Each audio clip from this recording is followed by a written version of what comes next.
आपके सामने आज के समाचार पत्रों के महत्वपूर्ण तथ्यों एवं संकल्पनाओं को लेकर प्रस्तुत हुआ हूं। आशा करता हूं कि ये सभी आपके आगे आने वाली आगामी परीक्षा के लिए महत्वपूर्ण एवं उपयोगी साबित होंगे। फर्स्ट है प्रदूषण बढ़ाने स्थानीय स्रोतों की मुख्य भूमिका। यह टॉपिक आपको पर्यावरण, ग्लोबल वार्मिंग, जैव विविधता आदि में इसका इस्तेमाल किया जा सकता है। स्थानीय स्रोत वायु प्रदूषण बढ़ाने में महत्वपूर्ण योगदान देने वाले मुख्य कारक है। दिल्ली में यातायात, आवासीय गर्मी और औद्योगिक गतिविधियों से अमोनियम क्लोराइड और कार्बनिक एरोसोल प्रमुख योगदान करता है।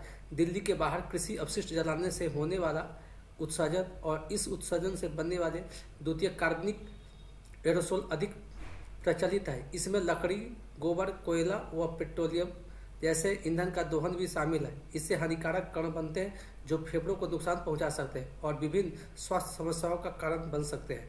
भारतीय प्रौद्योगिकी संस्थान IIT कानपुर के सिविल इंजीनियरिंग और सस्टेनेबल एनर्जी इंजीनियरिंग विभाग के प्रोफेसर SN त्रिपाठी के इस नए शोध ने उत्तर भारत में हानिकारक वायु प्रदूषकों के प्रमुख स्रोतों के साथ ही मानव स्वास्थ्य पर पड़ने वाले उनके प्रभाव का भी पता लगाया है।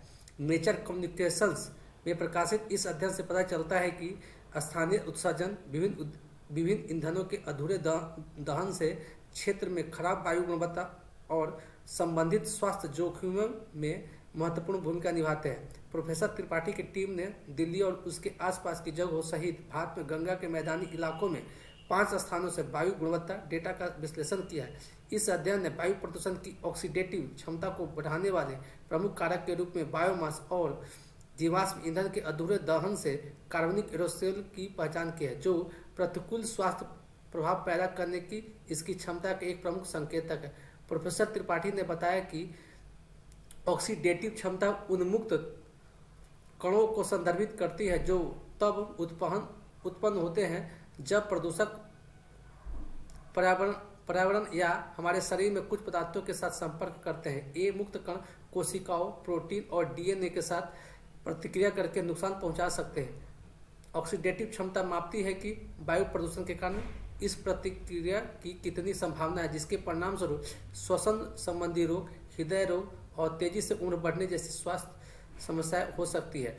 IIT कानपुर के निदेशक प्रोफेसर मनिंदर अग्रवाल ने कहा कि यह अध्ययन उन रणनीतियों पर जोर देता है जो स्थानीय उत्सर्जन स्रोतों को संबोधित करती है। सख्त उत्सर्जन मानकों को लागू करने, नवीकरणीय ऊर्जा स्रोतों को बढ़ावा देने और वायु प्रदूषण के स्वास्थ्य प्रभावों के बारे में सार्वजनिक जागरूकता बढ़ाने से स्वच्छ हवा और स्वस्थ भविष्य प्राप्त करने में मदद मिलेगी। नेक्स्ट, राखी गढ़ी में खुदाई में टीले पर मिली सील। यह आपको सभ्यता संस्कृति वाले टॉपिक में इसका इस्तेमाल किया जा सकता है। हिसार, हरियाणा के राखी गढ़ी में हो रही खुदाई से 8000 वर्ष पुरानी हड़प्पा कालीन सभ्यता के रहस्य उजागर हो रहे हैं। अब खुदाई के दौरान टीले पर एक सील मिली है। सील पर मौजूद लिपि को विद्वान पढ़ने का प्रयास कर रहे हैं। उन्हें इससे काफी मदद मिलेगी क्योंकि सील पर जो लिपि अंकित है वह स्पष्ट तरीके से दिखाई दे रही। इस पर एक पशु का चित्र भी उकेरा गया है। उस समय इस सील का प्रयोग व्यापारिक गतिविधियों के लिए करते थे। राखी गढ़ी के टीला 1 पर खुदाई के दौरान सील पाई गई है। वैसे तो अलग अलग सीजन के दौरान दर्जनों सील मिल चुके हैं, लेकिन काफी सारी सील टूटी हुई पाई गई थी जिनकी कड़ी जोड़ने के लिए काफी प्रयास किए जा रहे हैं। इस बार मिली ये सील पूरी तरह से ठीक है। सील के सभी किनारे स्पष्ट दिखाई दे रहे हैं। इस पर एक हुक भी लगा हुआ है। शायद उस समय की यह एक महत्वपूर्ण सील हो। हुक में कोई चीज डालकर इसको गले में डाला जाता होगा ताकि इसको संभाल कर रखा जा सके। पहले जो सील अब तक मिल चुकी है उन पर भी अलग अलग प्रकार के पशु व मानव के चित्र अंकित है। खुदाई के दौरान मिली सील पटरी, बड़े बर्तन, मिट्टी के छाप इत्यादि काफी जगह पर उस समय की लिपि लिखी हुई मिली है, लेकिन अब तक उसको पढ़ा नहीं जा सका है। इस सील पर लिखी लिपि से विद्वानों की कड़ी जुड़ गई तो बड़ी सफलता मिलेगी और कई रहस्यों से पर्दा उठ सकेगा। नेक्स्ट, विश्व में भूखमरी का बढ़ता संकट। हाल ही में संयुक्त राष्ट्र की global report on food crisis ने एक बार फिर भूख की वैश्विक भयावहता को उजागर किया है। वर्ष 2003 में 59 देशों के करीब 28.2 करोड़ लोग भूख से दुष्प्रभावित हुए हैं, जबकि 2022 में 2.4 करोड़ से अधिक लोगों को खाद्य सामग्री की भारी कमी से जूझना पड़ा है। भूख की विभीषिका एक गहरा मानवीय संकट है जो लाखों लोगों के जीवन को दुष्प्रभावित करता है, उनकी गरिमा एवं स्वास्थ्य को छीन लेता है। इससे सतत विकास के लक्ष्यों की दिशा में प्रगति में बाधा पहुंच रही है। वैश्विक खाद्य संकट के मूल कारणों में संघर्ष, जलवायु परिवर्तन, आर्थिक अस्थिरता और असमानता आदि है। सशस्त्र संघर्ष कृषि गतिविधियों को बाधित करती है, समुदायों को विस्थापित करते हैं और खाद्य सहायता तक मानवीय पहुंच में बाधा डालते हैं, जिससे संघर्ष प्रभावित क्षेत्रों में खाद्य असुरक्षा बढ़ जाती है। जलवायु परिवर्तन अपने अनियमित मौसम पैटर्न और चरम घटनाओं के साथ खाद्य उत्पादन के लिए खतरा पैदा करता है, जिससे फसलें बर्बाद हो जाती हैं। आर्थिक अस्थिरता और असमानता ने समस्या को बढ़ा दिया है, क्योंकि हाशिए पर रहने वाले समुदाय पौष्टिक भोजन एवं आवश्यक सेवाओं तक पहुंचने के लिए संघर्ष कर रहे हैं। कोविड महामारी ने लाखों लोगों को गरीबी में धकेल दिया है, जिससे दुनिया में खाद्य असुरक्षा बढ़ गई है। वैश्विक खाद्य संकट से निपटने के लिए जरूरतमंद लोगों को जीवन रक्षक सहायता प्रदान करने के लिए मानवीय सहायता को बढ़ाया जाना चाहिए। इसमें खाद्य वितरण कार्यक्रम, पोषण संबंधी सहायता, स्वच्छ पानी एवं स्वच्छता सुविधाओं तक पहुंच शामिल है। सामाजिक संगठनों को संघर्ष प्रभावित और दुर्गम क्षेत्रों में कमजोर आबादी तक पहुंचने के लिए संसाधन जुटाने होंगे। साथ ही खाद्य असुरक्षा के मूल कारणों को दूर करने के लिए लचीलापन बनाने और टिकाऊ खाद्य प्रणाली को बढ़ावा देने के प्रयासों को प्राथमिकता दी जानी चाहिए। इसमें कृषि विकास में निवेश करना, जलवायु स्मार्ट कृषि प्रथाओं को बढ़ावा देना और कमजोर लोगों की सुरक्षा के लिए सामाजिक सुदृढ़ीकरण पर जोर देना शामिल है। इसके अलावा वैश्विक खाद्य संकट से निपटने के प्रयासों को समावेशिता और स्थिरता के सिद्धांतों पर निर्देशित किया जाना चाहिए। महिलाओं, बच्चों और हाशिए पर रहने वाले समुदायों को निर्णय लेने की प्रक्रिया में भाग लेने व संसाधनों एवं अवसरों तक पहुंचने के लिए सशक्त बनाया जाना चाहिए। छोटे किसानों, ग्रामीण समुदाय एवं खाद्य असुरक्षित आबादी की जरूरतों की प्राथमिकता दी जानी चाहिए। सरकार और मानवीय प्रयासों के साथ हम एक ऐसी दुनिया का निर्माण कर सकते हैं जहां कोई भूखा नहीं रहे और वह सभी को आगे बढ़ने का अवसर मिल सके। नेक्स्ट टॉपिक है, वीडियो पसंद आए तो वीडियो को लाइक करें, चैनल को सब्सक्राइब करें तथा इस चैनल को अपने दोस्तों के बीच भी शेयर करें। नेक्स्ट है सब्सिडी के वितरण व से जुड़ी विसंगतियां। इस टॉपिक का इस्तेमाल आप इंडियन इकोनॉमी, सोशल इश्यू जैसे पक्षों में कर सकते हैं।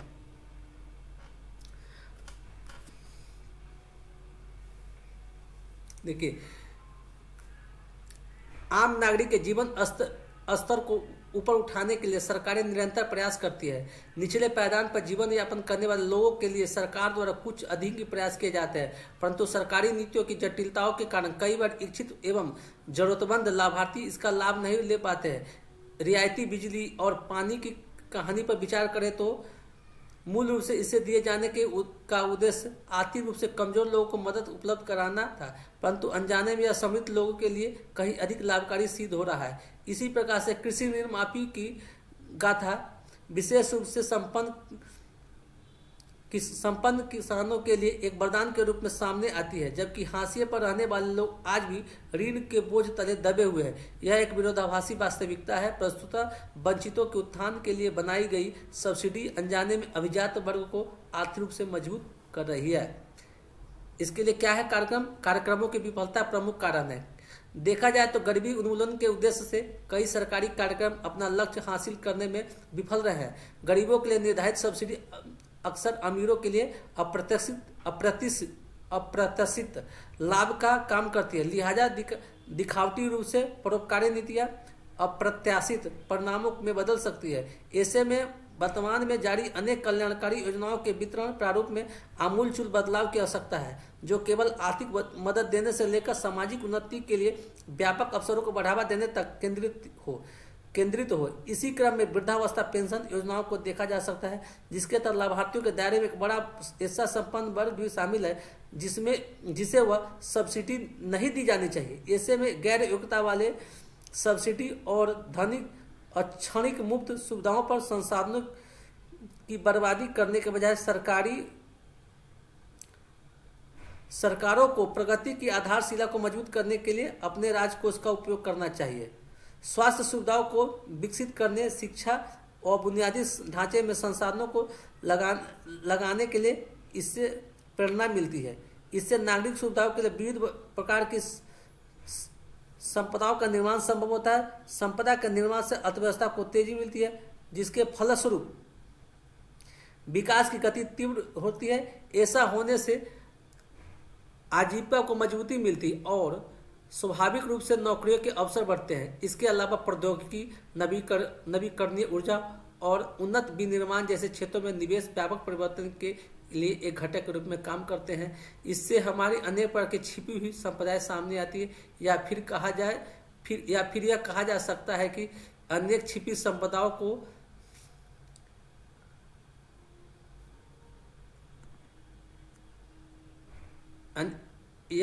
अनेक छिपी संपदाओं को अनलॉक करने में हम सक्षम हो पाते हैं। परिणाम स्वरूप टिकाऊ और समावेशी विकास का मार्ग प्रशस्त होता है।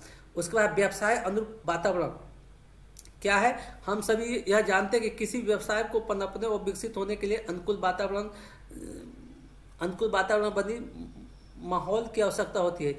इस कार्य में सरकार की बड़ी भूमिका होती है। सरकारी व्यवसायों के लिए सहायक माहौल तैयार करके एवं समुचित निवेश करके वह समावेशिता का बढ़ावा देकर आर्थिक विकास के लिए उत्प्रेरक के रूप में कार्य कर सकती है। इसका मतलब नियमों को सुव्यवस्थित करना, लाल फीताशाही को कम करना और स्पष्ट एवं पूर्वान्वित नियम स्थापित करना। ये उपाय विशेष रूप से छोटे और मध्यम आकार के उद्यमों एसएमई के लिए फायदेमंद है, जो कई अर्थव्यवस्थाओं की जीवन रेखा है। वे उद्यमियों को नवाचार करने, निवेश करने और नौकरियां पैदा करने के लिए सशक्त बनाते हैं। इसके अलावा सरकारें व्यक्तियों को आज के गतिशील नौकरी बाजार में आगे बढ़ने के लिए आवश्यक कौशल से सज्जित करने के लिए शिक्षा और प्रशिक्षण कार्यक्रमों में निवेश कर सकती है। यह एक ऐसा कार्यबल सुनिश्चित करता है जो तकनीकी प्रगति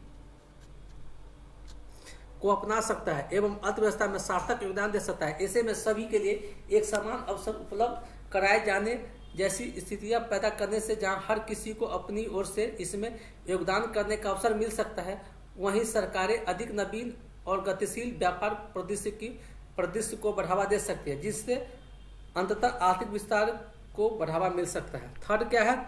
अस्थायी आर्थिक प्रगति को प्रोत्साहन। रणनीतिक निवेश और तकनीकी प्रगति को अपनाना आर्थिक विकास के आगे के इंजन के रूप में कार्य करता है। सरकारें प्रौद्योगिकी, नवीकरणीय ऊर्जा और उन्नत विनिर्माण जैसे महत्वपूर्ण संसाधनों वाले उच्च विकास वाले क्षेत्रों की पहचान कर सकती है और उनके विकास में रणनीतिक रूप से निवेश कर सकती है। ये क्षेत्र उत्पादकता लाभ को अनलॉक करने और लंबे समय में अस्थायी आर्थिक प्रगति को बढ़ावा देने में सक्षम होते हैं। इसके अतिरिक्त कृत्रिम बुद्धिमत्ता और इंटरनेट ऑफ थिंग्स जैसी तकनीकों को अपनाने से उद्योगों में क्रांति आ सकती है। पूरी तरह से नए रोजगार अवसर पैदा हो सकते हैं और नवाचार को बढ़ावा मिल सकता है। वास्तव में समावेशी विकास हासिल करने के लिए सभी क्षेत्रों में सहयोग महत्वपूर्ण है। सार्वजनिक निजी भागीदारी सरकारी व्यवसायों, शैक्षणिक संस्थानों और नागरिक समाज को एक साथ लाती है। ये साझेदारियां संसाधनों का लाभ उठाती है, विशेषज्ञता साझा करती है और जटिल सामाजिक चुनौतियों से निपटती है जो आर्थिक प्रगति में बाधा बन सकते हैं। इसमें आधारभूत ढांचे के विकास परियोजनाओं पर सहयोग करना अथवा सभी नागरिकों के लिए स्वास्थ्य देखभाल पहुंच में सुधार के लिए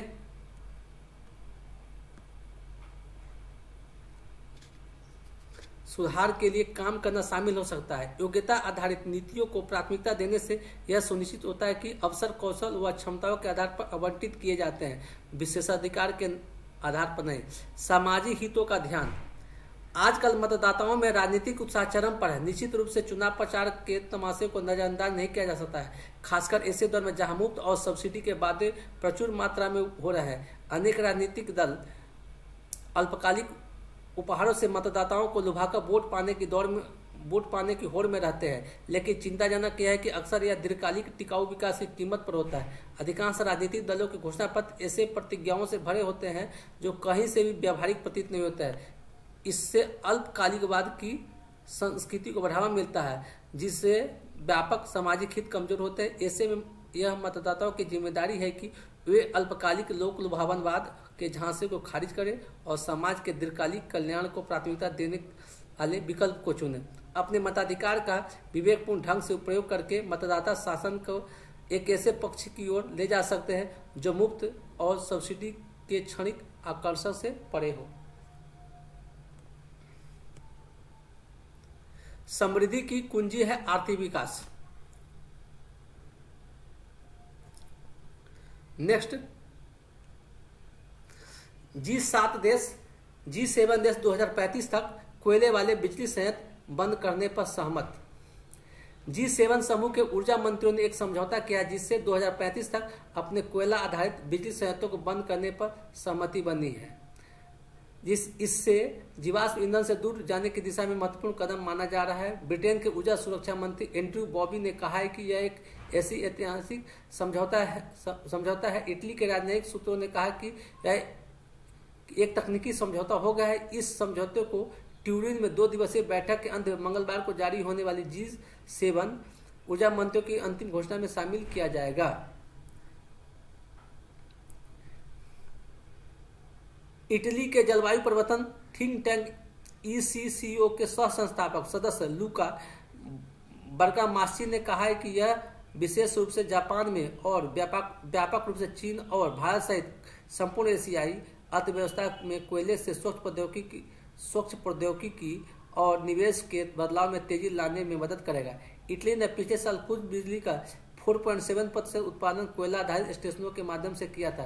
रोम वर्तमान में सार्डिनिया द्वीप को छोड़कर 2025 तक अपने संयंत्रों को बंद करने की योजना बना रहा है। जर्मनी और जापान में कोयले की बड़ी भूमिका है। पिछले साल जापान की अध्यक्षता में G7 समूह ने कोयला से बिजली उत्पादन करने को चरणबद्ध तरीके से खत्म करने की दिशा में ठोस कदमों को प्राथमिकता देने का वादा किया था, लेकिन एक विशिष्ट समय सीमा का संकेत नहीं दिया गया था। उल्लेखनीय है कि जलवायु परिवर्तन को लेकर पूरा विश्व चिंतित था और विभिन्न स्तरों पर ऐसे उपाय पर जोर दिया जा रहा है कि तापमान में हो रही बढ़ोतरी को जल्द से जल्द थामा जाए। इस दिशा में यह एक अच्छी पहल है। अब हम जानेंगे कि G7 में कौन कौन से देश हैं। G7 में आपको अमेरिका है, इंग्लैंड है, फ्रांस है, इटली है, जर्मनी है,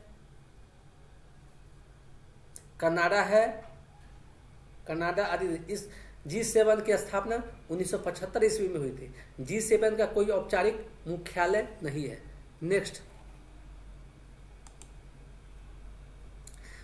छत्तीसगढ़ के आलोक शुक्ला को प्रतिष्ठित ग्रीन नोबेल पुरस्कार मिला है। छत्तीसगढ़ के पर्यावरणविद आलोक शुक्ला को प्रतिष्ठित गोल्डमैन एनवायरमेंटल पुरस्कार से सम्मानित किया गया है। ग्रीन नोबेल के नाम से विख्यात प्रतिष्ठित पुरस्कार से इस साल आलोक समेत दुनिया भर के 7 लोगों को सम्मानित किया गया है। आलोक ने छत्तीसगढ़ में 21 प्रस्तावित कोयला खदानों से जैव विविधता से समृद्ध 4.45 लाख एकड़ जंगल को बचाने के लिए आंदोलन का नेतृत्व किया था।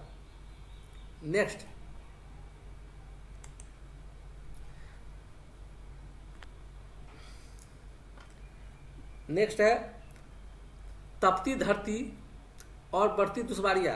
ये आपको जलवायु परिवर्तन, ग्लोबल वार्मिंग, पर्यावरण जैसे मुद्दों में इसका इस्तेमाल किया जा सकता है। क्या है? यह वर्ष गर्मी का कीर्तिमान तोड़ रहा है। दुनिया के कई हिस्से अभूतपूर्व गर्मी के चपेट में है। इसमें दक्षिणी गोलार्ध जहां गर्मी होती है और उत्तरी गोलार्ध जहां सर्दी होती है, दोनों शामिल है। Japan, Kenya, Nigeria, Brazil, Thailand, Australia और स्पेन में पिछले कुछ हफ्तों में अत्यधिक तापमान रहा। औसत 20 डिग्री तापमान वाले देशों में 45 डिग्री तक तापमान पहुंच जाना किसी त्रासदी से कम नहीं है। यहाँ तक कि महासागरों का तापमान भी इस पहले कभी इतना नहीं देखा गया है। यह तीव्र तूफानों को बढ़ावा दे सकता है। अगर वर्तमान स्थितियाँ 2023 की मौसम संबंधी चरम स्थितियों की प्रतिध्वनि लगती है तो इसलिए कि उनके पीछे कई कारक यथावत बने हुए हैं। दुनिया अब भी अल नीनो के चपेट में है, जो प्रशांत महासागर के तापमान चक्र का गर्म चरण है। अल नीनो दुनिया भर में गर्मी को बढ़ाता है, खासकर नवंबर और मार्च के बीच। Intergovernmental panel on climate change IPCC की 6ठी मूल्यांकन रिपोर्ट में बताया गया है कि दुनिया पिछले आकलन के हिसाब से वर्ष 2030 तक 1.5 डिग्री सेल्सियस से अधिक गर्मी हो सकती है। आने वाले समय में भारत को न सिर्फ लगातार तेज गर्मी बल्कि अत्यधिक वर्षा और अनिश्चित मानसून के साथ साथ मौसम संबंधी आपदाओं का सामना करना पड़ेगा। तापमान वृद्धि को 1.5 डिग्री सेल्सियस के भीतर सीमित करना भारत जैसे देशों के लिए जरूरी है, क्योंकि यहाँ पहले ही चक्रवात, तूफान, बाढ़, सूखा और लू आदि में बढ़ोतरी हो रही है। जलवायु परिवर्तन के कारण पृथ्वी का गर्म होना पूरे विश्व में या पूरे वर्ष में समान नहीं है। ध्रुवीय क्षेत्र शेष विश्व की तुलना में 4 गुना तेजी से गर्म हो रहा है। पिछले वर्ष प्रकाशित 5वीं राष्ट्रीय जलवायु आकलन रिपोर्ट के अनुसार अमेरिका के कई उत्तरी राज्यों में सर्दियां दोगुनी तेजी से गर्म हो रही है। दक्षिण में भूमि की तुलना में अधिक महासागर है। महासागर गर्मी को अवशोषित करते हैं और तापमान के उतार चढ़ाव के खिलाफ बफर के रूप में काम करते हैं, लेकिन सर्दियां आमतौर पर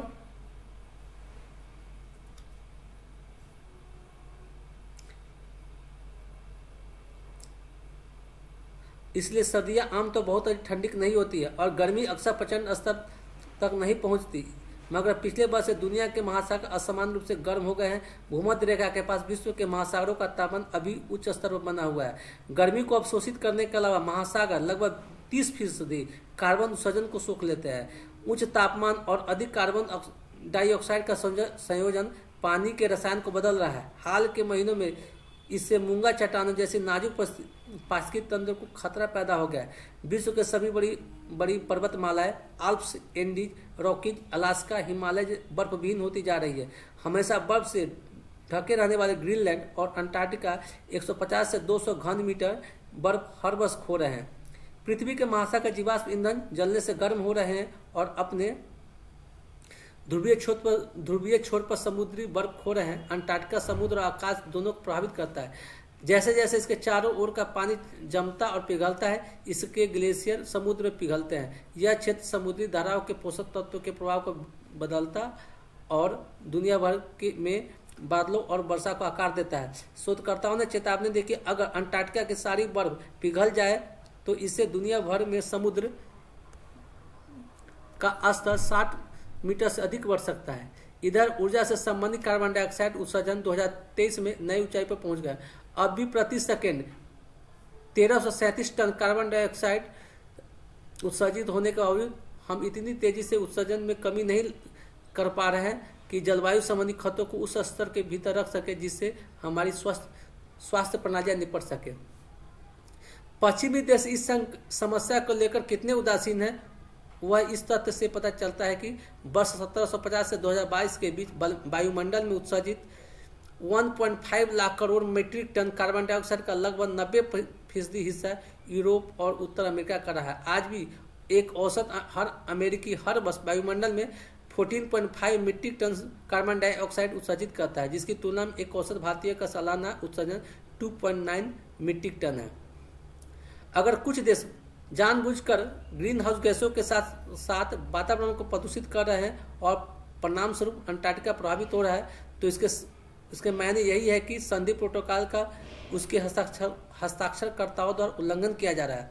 संयुक्त राष्ट्र को इसके बारे में कुछ ठोस सोचना करना होगा। गौरतलब है कि विकसित देशों के लिए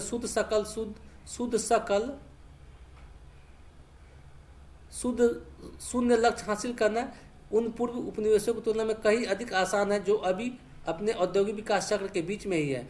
ग्लोबल वार्मिंग को रोकने के लिए 2015 के पेरिस जलवायु समझौते को अपनाए हुए लगभग 1 दशक हो गया है। समझौते में सबसे महत्वाकांक्षी लक्ष्यों को पूरा करने के लिए देशों को 2030 तक वैश्विक ग्रीन हाउस उत्सर्जन में कटौती करनी है, जो सदी के मध्य तक शुद्ध शून्य तक पहुंच जाएगी, नेट जीरो तक पहुंच जाएगी।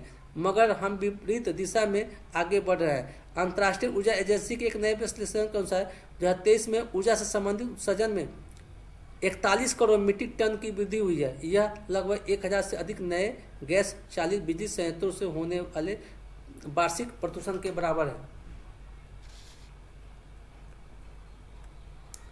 बढ़ते तापमान के अन्य दुष्प्रभाव भी सामने आया है। वर्ष 1991 से 2000 की तुलना में 2013-2022 में 65 वर्ष से अधिक आयु के लोगों में गर्मी से संबंधित मौतों में 85% की वृद्धि हुई है, जो तापमान में बदलाव न होने पर अपेक्षित 38% वृद्धि से काफ़ी अधिक है। वर्ष 2022 में चरम मौसम की घटनाओं के परिणाम स्वरूप होने वाले आर्थिक नुकसान का कुल मूल्य $264 अरब होने का अनुमान लगाया गया था, जो 2010-2014 की तुलना में 23% अधिक है। गर्मी के संपर्क में आने से 2022 में वैश्विक स्तर पर 490 अरब संभावित श्रम घंटों का नुकसान हुआ। ये नुकसान तेजी से